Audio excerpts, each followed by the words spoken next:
One council member says they want to ban anything with nicotine, including e-vapors. Scott Beasley says being homeless takes a toll on the mind, body, and soul. The recent SOGI repeal has sparked a lot of outcry among the LGBTQ community. 2,500 hours average a week. It's best for truck drivers to make their own decision. Sex trafficking has become more than just an issue in the country, but even here in the Ozarks. One survivor shared her experience. Folks at the state level are looking at legislation similar to the SOGI ordinance in Springfield that would ban discrimination against members of the LGBT community. Symptoms of dog flu include coughing, sneezing, and runny nose, but you won't know that until 5 days after the infection. This isn't your typical coffee shop, though. I talked to the co-founder, Justin Bowler, and he says that the new coffee shop has a worldly effect that benefits more than just the Ozarks.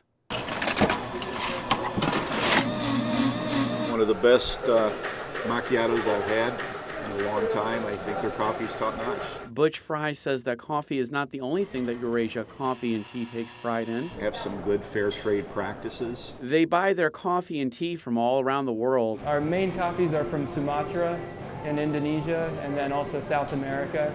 And we have a couple of Jamaica Blue Mountain and Kona, Hawaii as well. The people that grow the coffee. 10% of the funds actually help with different causes around the world. At least $1 a pound to a trafficking agency in Kolkata, India. And they provide vocational training for women who are coming out of the sex trade, and also take children who are born into the brothels and give them a safe place. Human trafficking is not the only issue they help out with. There's an after-school program for girls coming out of extreme poverty. A portion of that is going to help the people that need the help. Where the coffee is actually grown and the tea is grown, that's huge for us. Fowler says that his business can help Commercial Street regrow to its former glory. We really want to try and have this be a spot where people can get plugged into different volunteering opportunities, whether it's locally here on the street in Springfield or going around the world as well. Not only is Eurasia Coffee and Tea making a difference around the world, but will help the Ozarks as well. In Springfield, Alan Heckler, Ozarks News Journal. Just a really good street officer who enjoyed working the graveyard shift and keeping y'all safe while you're sleeping. Officer Aaron Pearson joined the Springfield Police Department 3 years ago. He is married, 30 years old, and has 2 children. Aaron is currently hospitalized in serious but stable condition. The shooting happened around 1:30 in the morning. Police say they conducted a full-on search for the suspect. We had probably 50 officers at one time in and around the perimeter. And then we called in our special response team. They've got a lot of tools that assist with these kinds of operations, and that was another 20 officers or so. Chief Paul Williams says they arrested a suspect and charges are pending. He has a long criminal history. He's currently on parole for assault on a law enforcement officer. I'm certain enough that he's the focus of our investigation. We are not actively seeking any other suspects. Williams says his officers are like family. As the leader of the organization, it certainly affects me. It's like one of my kids. And he's not the only one impacted by the incident. It affects every one of these officers here. Major Manlove, Major McCullough, the other 300 officers out here. It affects each of us personally. Reporting in Springfield, Alan Heckler, Color 10 News.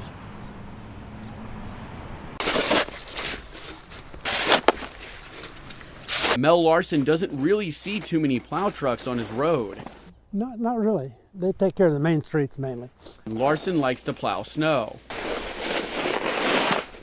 Where he has spare time, make a little money. Superintendent of Streets Ron Bailey says it's not easy plowing the streets of Springfield. We get the phone calls where people are concerned because they can't see a snow plow, or they haven't seen a snow plow, or they say, how come you're not plowing my street? There's quite a fleet of plow trucks. We currently have 36 trucks in the fleet, but we only run 33 on snow operations. It's not enough, though. The city has been battling the snow in Springfield since Sunday. We got a hard snowpack on those roads overnight. Last night, and very difficult to get off there. So we concentrated more on the B primary and the A routes to get those cleared. Now we're back on the B routes trying to get those finished up. With 780 lanes of snow covered here in Springfield, roads like Battlefield here are easily cleaned, while roads like Kickapoo are not cleared because they simply don't have the manpower. We can't plow every street, so we have to set some baseline somewhere, have to draw a line somewhere, and unfortunately, some people don't get plowed. And where are those lines drawn? Within a few blocks. And it's, there are a few streets out there that we're a little further away from, and some that we're right up against. It averages out. If they'll take care of the people on the main thoroughfares, that's the main thing. But it'd be nice if they come through once. Bailey says always take precautions when driving, even if the roads have been plowed. In Springfield, Alan Heckler, Color 10 News. Linda Bratcher was homeless for the last 2 years and finds it hard to pay for utilities in addition to her rent. It's hard surviving on one person's income. You basically need to have at least 2 people. She now lives in Beacon Village, which provides affordable living for low-income residents in Springfield. Gives you the sense of having your own freedom again. CEO of The Kitchen, Rory Orgeron, says the rent on average is $400 a month. They might be spending $200 or $250 on rent, but might be spending $250, $350 on utilities. Geothermal systems use the temperature from the ground as a source of energy.